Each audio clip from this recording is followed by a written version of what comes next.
Este programa es por cortesía de Radio Paz El Salvador. Legado nos dejó, al hombre devolvió derecho y dignidad, amar la vida hasta el final. Homilías de San Óscar Romero, un programa que te sumerge en las enseñanzas de este venerable santo, un tesoro espiritual y un legado de gran valor para el mundo. Exploremos juntos su mensaje de amor, justicia y defensa de los derechos humanos. Ahora comienza Homilías de San Óscar Romero. Romero nos abrió las puertas al amor. Nos abrió las puertas al amor. Una nueva civilización, donde la vida se entrega porque vale la pena. Nadie le fue indiferente a su paso entre la gente. Y aunque fue querido, al mundo dio un giro. Nuestra iglesia local, extendemos la mirada a la iglesia universal. Encontramos ahora con alegría la figura del Papa ganando cada día más en simpatía. Ayer fue a tomar posesión de su catedral como obispo de Roma. Ustedes saben que el Papa, además de ser el pastor universal, es el obispo de Roma. Y como obispo de Roma, su catedral no es la Basílica de San Pedro, sino la Basílica de San Juan de Letrán, que desde los primeros siglos se consideró como la residencia del pastor de Roma. En su discurso al presentarse en Roma, donde estuvieron presentes las autoridades civiles, el Papa dijo esto, que como pastor de la ciudad eterna colaborará por la justicia y la paz de la ciudad, para que vean que no es una justicia inventada para ganar aplausos, sino que es el derecho de la iglesia y el deber de la iglesia de señalar que las fuentes de la paz del mundo no pueden ser envenenadas por la injusticia, y que el primer papel de la iglesia es trabajar donde la providencia pone a un ministro, llámese papa o humilde sacerdote rural, trabajar por la justicia como fuente de la paz. También el Papa recordó a los obispos norteamericanos que la familia es una piedra fundamental de la Iglesia Católica, que no se debe permitir que el divorcio la destruya. Yo quisiera aprovechar esta noticia para hacer un llamamiento a la organización familiar de nuestro ambiente. Qué hermoso es cuando cada hombre de la sociedad puede decir: tengo una familia bien organizada. Queridos hermanos, en esto está la base también de una sociedad más equilibrada, tranquila, justa, ordenada, donde hay familias fieles y bajo la bendición del Señor, que da el sentido de familia. No tengo tiempo, pero el discurso del Papa que salió en los periódicos está señalando muchos caminos preciosos para la construcción o reconstrucción de nuestra vida familiar. Y aquí tenemos que trabajar mucho todos, un esfuerzo para hacer de las familias salvadoreñas verdaderas familias cristianas. También el Papa en otro discurso insistió en la necesidad de que la Iglesia intervenga presentando y recomendando soluciones a los grandes problemas de la libertad, de la justicia, de la paz, y que los líderes católicos luchen por resolver esos problemas. Hizo una aclaración muy útil, que la liberación política, social o económica que muchos hombres buscan no coincide con la salvación en Jesucristo. Entendamos bien, en mi carta pastoral les explico que uno de los servicios de la Iglesia es apoyar esos esfuerzos de reivindicaciones del pueblo, y el servicio mejor que la Iglesia presta es decirles su propio criterio de la liberación. Y es aquí donde el Papa dice, no coincide, quiere decir, no se mide la liberación cristiana por la liberación terrenal, pero no quiere decir que se desentiende, sino que, como digo en la carta pastoral, engloba, integra esos esfuerzos liberadores de la tierra en la gran liberación cristiana. Les dice a los que trabajan por un mundo mejor, por una sociedad más justa, todo eso está bueno, pero recuérdense que no todo termina allí. El hombre también tiene una vocación eterna y divina, y si queremos para él en su caminar por esta tierra un mundo más justo, no olvidemos que lo definitivo es su liberación trascendente, la que trajo Cristo a salvar del pecado y a promover en la gracia a los hijos de Dios que han de vivir eternamente libres. En este sentido, pues sí, decimos con el Papa, no coincide una y otra liberación, pero tampoco están divorciadas, de modo que no podemos decir que estamos con el Papa cuando prescindimos de las cosas de la tierra por estar pensando solo en las cosas del cielo. El Papa está apoyando también todos estos esfuerzos de justicia y de libertad en el mundo. También otro aspecto precioso de nuestra vida católica actual, la Iglesia polaca mandó leer en todos los púlpitos de Polonia una carta pastoral firmada por todos los obispos. La vida social de una nación, dicen ellos, requiere apertura y opinión pública. La gente que gobierna los medios de comunicación en ambos países tiene en mente solo sus propios intereses. Tanto en Polonia como aquí también en El Salvador podemos decir, tenemos el derecho y el deber de manifestar nuestra crítica y nuestra opinión.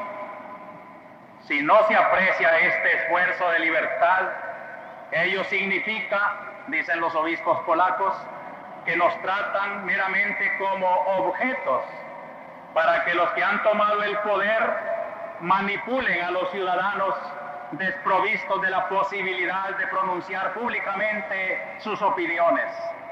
Miren, hermanos, la Iglesia, en cualquier situación, aquí porque la situación no es comunista sino capitalista, pero en Polonia, donde la situación no es capitalista sino comunista, en uno y en otro lugar, la Iglesia no se enfeuda ni con el comunismo ni con el capitalismo, sino que proclama la libertad evangélica.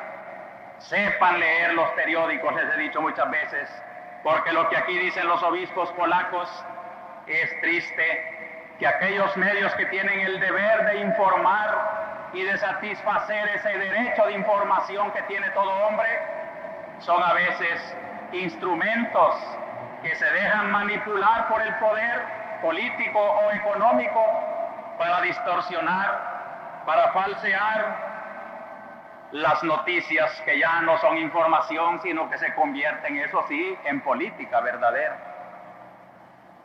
Esta Iglesia que está construyéndose con esta mística, con esta presencia, aunque sea humilde como la he definido en las realizaciones de nuestra arquidiócesis, está circundada también por un mundo mucho más gigantesco, parece.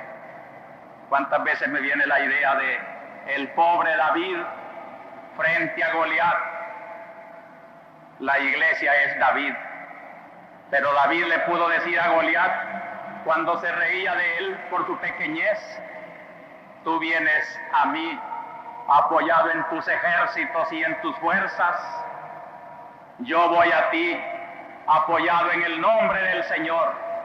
Y en el nombre del Señor, el humilde campesinito David, con una pedrada en la frente, derriba la altanería del gigante Goliat. La iglesia tiene que enfrentarse al gran gigante de todos los tiempos, los ídolos que adoran los hombres. ¿Cómo se realiza?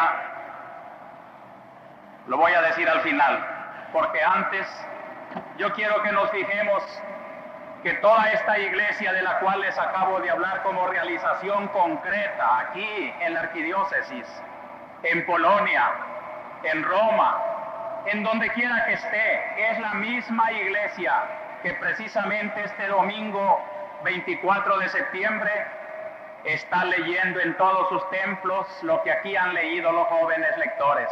Isaías en el capítulo 55, Filipenses en el capítulo 1 y Mateo en el capítulo 20. ¡Qué disciplina más hermosa! El Evangelio de Mateo ha sido el alimento de todo el pueblo universal de Dios en este año. Y como les dije, es un evangelio preciosamente organizado.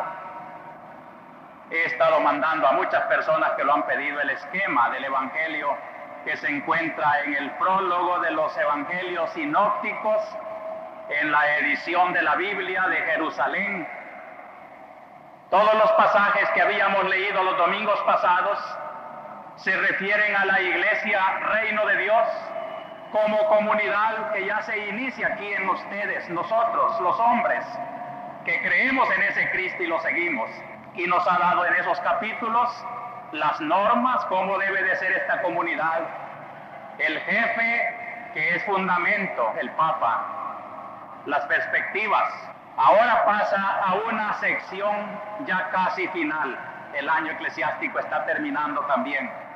Los capítulos 19 al 25 de San Mateo nos presentan la crisis que tiene que pasar la iglesia, Reino de Dios, antes de su establecimiento definitivo. Allí hay parábolas preciosas como la que se ha leído hoy, donde se habla de conflictos de pensamientos, de criterios distintos entre Dios y los hombres. Y terminará todo este pasaje con el discurso majestuoso de Cristo, que se llama el discurso escatológico. San Pablo, en la segunda lectura de hoy, se presenta como el judío que sintió esa crisis, pero que la resolvió en favor del reino de Dios. Y como Pablo, todo hombre ahora es llamado también a resolver su crisis.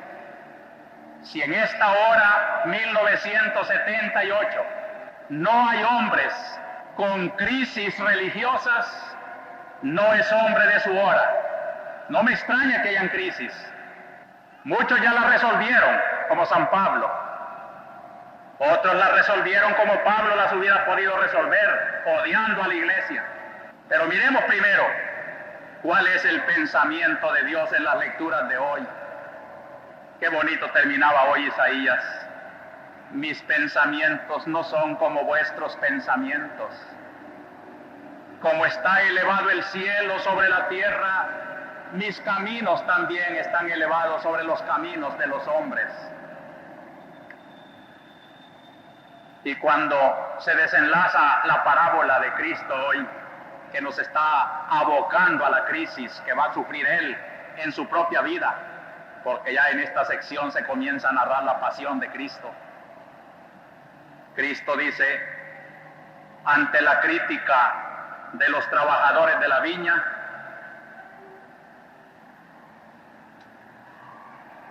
que su recompensa es generosa,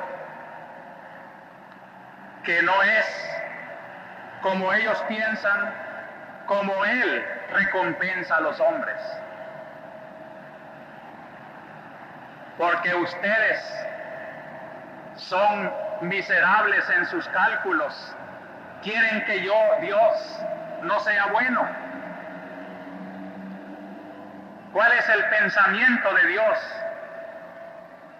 Que está por encima de nuestros pensamientos, y bendito sea Dios, que Dios no se identifica con el pensamiento de los hombres. Muchos sí quisieran, como dice aquella canción, un Dios de bolsillo, un Dios que se acomode a mis ídolos, un Dios que se contente como yo pago a mis jornaleros, un Dios que apruebe mis atropellos. ¿Cómo podrán rezar ciertas gentes a ese Dios, el Padre nuestro, si más bien lo tratan como uno de sus mozos y de sus trabajadores? Dios, dice Isaías hoy, se deja encontrar. Gracias. Buscad a Dios mientras se puede encontrar. Es un Dios que se acerca para que lo invoquemos. Es un Dios que ofrece su piedad, rico en perdón. Queridos hermanos pecadores, yo, el más pecador de todos ustedes, quisiera comunicarles esta esperanza y alegría que yo siento en mi miseria cuando pienso que el Dios que yo adoro es un Dios que me llama a su piedad, que es rico en perdón, y por eso trato de acercarme a Él, no con altanería, ni queriendo que Él se baje a mis miserias, sino tratando de arrepentirme de mis pecados y llamando a todos que lo busquen, como dice Isaías hoy, búsquenlo mientras se puede encontrar. Llegará una hora en que ya será demasiado tarde, y yo no quisiera esa hora del juicio de Dios, que será terrible para quienes no lo buscaron cuando se podía encontrar. Y en el Evangelio de hoy aparece Dios tomando la iniciativa, salió a buscar trabajadores. Hermanos, ¿ustedes creen que los que estamos aquí en Catedral es por iniciativa nuestra? Claro que sí, porque somos libres y nadie ha venido a la fuerza. Pero esta es la delicadeza de Dios, que me hizo libre y que detrás de mi libertad me da su gracia, su atractivo, para que use esta libertad buscándolo a Él. Pero la iniciativa de venir a misa parte de Dios, que me dio la libertad y me dio también el atractivo para buscar el bien, que a la iglesia no se viene a celebrar un meeting, se viene a adorar a Dios, que a la iglesia no se viene con curiosidad política, se viene con piedad para buscar a Dios. Dios sale a buscarnos y a todos los anda buscando. Y qué hermoso saber que a todas las horas de la vida el Señor anda buscando. Salió a la hora de prima, cuando comienza a amanecer según el cómputo romano, a la hora de tercia, como a las 9 de la mañana, a la hora de sexta, al mediodía, y todavía a la hora de nona, ya undécima, terminando el día, todavía llama: ven a trabajar, que están haciendo ociosos ahí en la plaza, porque nadie nos ha buscado. Vengan, yo también les voy a pagar lo justo. Y según el sistema laboral de aquel tiempo, injusto naturalmente, estaba al capricho del patrón pagar lo que quería. Y no es esto lo que elogia la parábola. Lo que la parábola quiere elogiar es la iniciativa de Dios y la generosidad de Dios en pagar lo mismo a los de la última hora que a los que llegaron primero. La recompensa de Dios es generosa, y quizá aquellos que han venido a la hora de prima se enojan contra Dios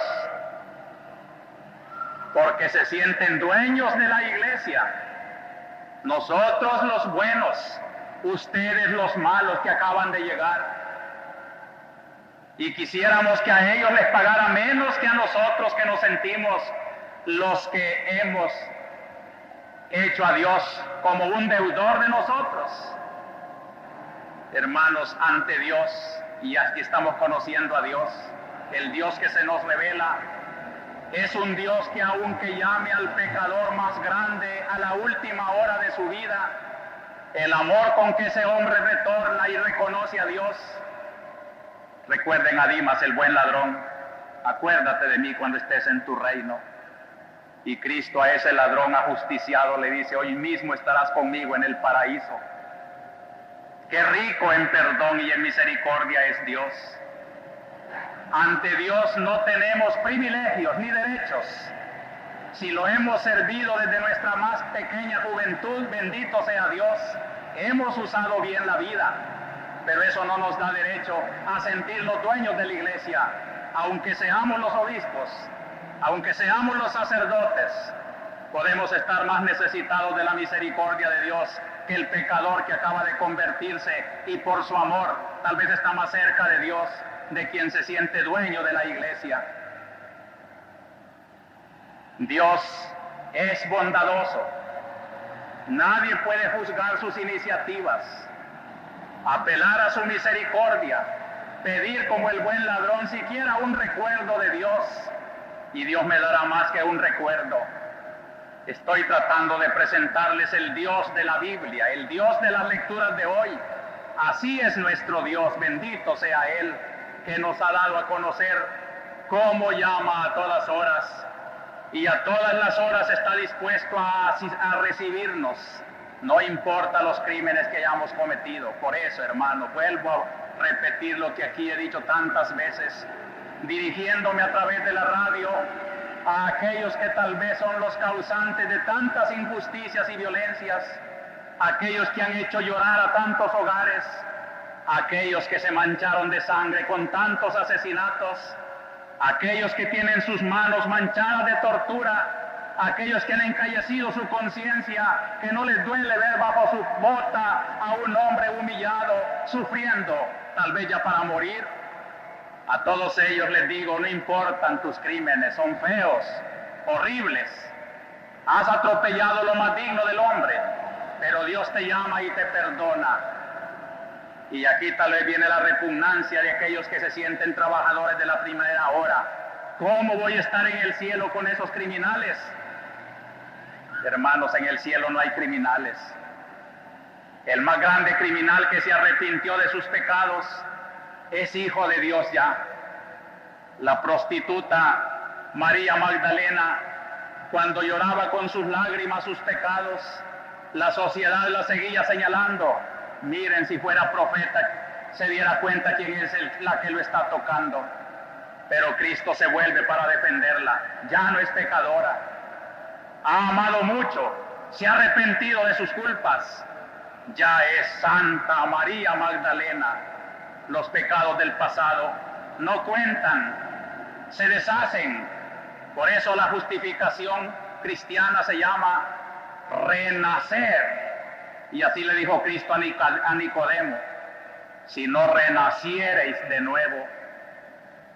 Todo hombre que se arrepiente de su culpa deja como un cascarón viejo su mala vida pasada, y como una crisálida nueva, la mariposa que nace de nuevo dejando el cascarón es ya criatura nueva, no tiene nada que ver con lo que dejó el pasado. Bendito sea Dios. Esta es la generosidad de Dios.